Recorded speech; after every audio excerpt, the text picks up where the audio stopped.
Black is upper pawn and is currently attacking two of white's pieces. First is this bishop and second is this knight. So what should white play over here? I'll give you 10 seconds to think, but if you need more time, feel free to pause this video. Your time starts now.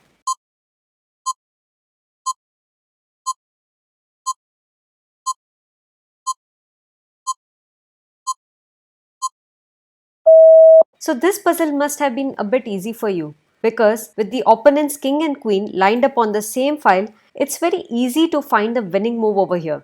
The obvious rook to g3, pinning the black's queen to the black's king. Well, this is definitely the winning move.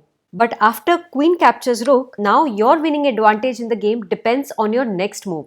Because I know most of you must have thought of capturing this queen back with the knight. It's pretty obvious, right? What is there to think? The queen here was a bigger piece than this minor piece bishop, so obviously we should capture the queen first. So 99% of you must have thought of knight captures queen. But if you play that move, then you have lost all the advantage in the game. Why? Because after knight captures queen, your opponent will capture this free bishop, and with this series of exchanges, all you have managed to do is win your pawn back. So now the material is equal, but black has slightly more advantage in the game because he has a bishop in an open game against your knight. Also, you just help black in fixating his pawn structure because both of these pawns were isolated, and now because of this capture, they can now stay connected. So let's go back. So definitely capturing this queen with our knight is not helping us win the game. So then what is the winning move over here? Well, the winning move over here is knight captures bishop check. And why is this such a great move? Well, that brings me to our today's tip. So in chess, whenever you have an opportunity of capturing multiple pieces, do not always go for the higher value piece because that might not necessarily give you the winning advantage in the game. So before making your move on the board, calculate all the possible variations and then only play your best move then. So we have already seen how this knight captures queen is not working in our favor. So what happens when we capture the bishop first with a check? So after knight captures bishop check, the king has two options. Either it can go to the g7 square or to the h8 square. If he comes to the g7 square, then you can fork the royal couple with knight f5 check. King moves to f6 and now the queen is gone. And after this pawn captures bishop, you have got a winning advantage in the game. How? Because you have managed to win an extra piece on the board. You are up in material by 3 points and this should be an easy win for white. Let's go back.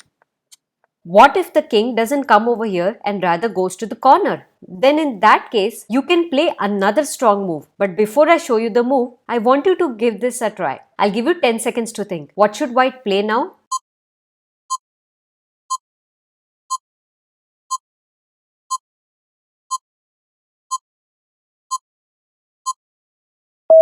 So, if the black queen was not sitting on this third rank, then you could have easily checkmated black's game with the move bishop to c3, checkmating the black king because the black king doesn't have any escape squares. But since the black queen is guarding this square, so we will find another way to put pressure on black's pieces. And that move is bishop to d6, attacking the black queen. Hey, looks like we are sacrificing our bishop over here. Yes, we are. Because if queen captures bishop, then you can again fork the royal couple with the move knight to f7 check. King moves and now the queen is gone and you are ahead in the game with a material advantage of 3 points. Let's go back. So what if the queen doesn't capture this bishop over here? What if it goes to the g7 square? Then you can play the same tactical idea once again with the move bishop to e5. Sacrificing a piece. If queen captures bishop, then knight to f7 would be a fork attack again. King moves and now the queen is gone. Let's go back.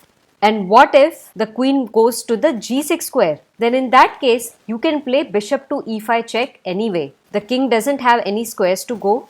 All of these squares are under our control. So black would be forced to block the check with his queen. And now bishop takes queen, king takes bishop, and knight to g4 leaves you with an extra piece on the board.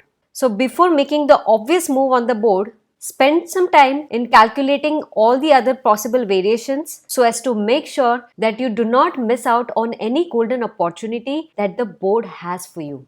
Like this video and subscribe to my channel if you learned something new today. And now let's head on to the question of the day. So here is an interesting situation on the board. Black is up in material by 6 points and you have got just one opportunity to turn the tables. So can you find the winning moves for white? Let me know your answers in the comments box and I'll see you in the next video.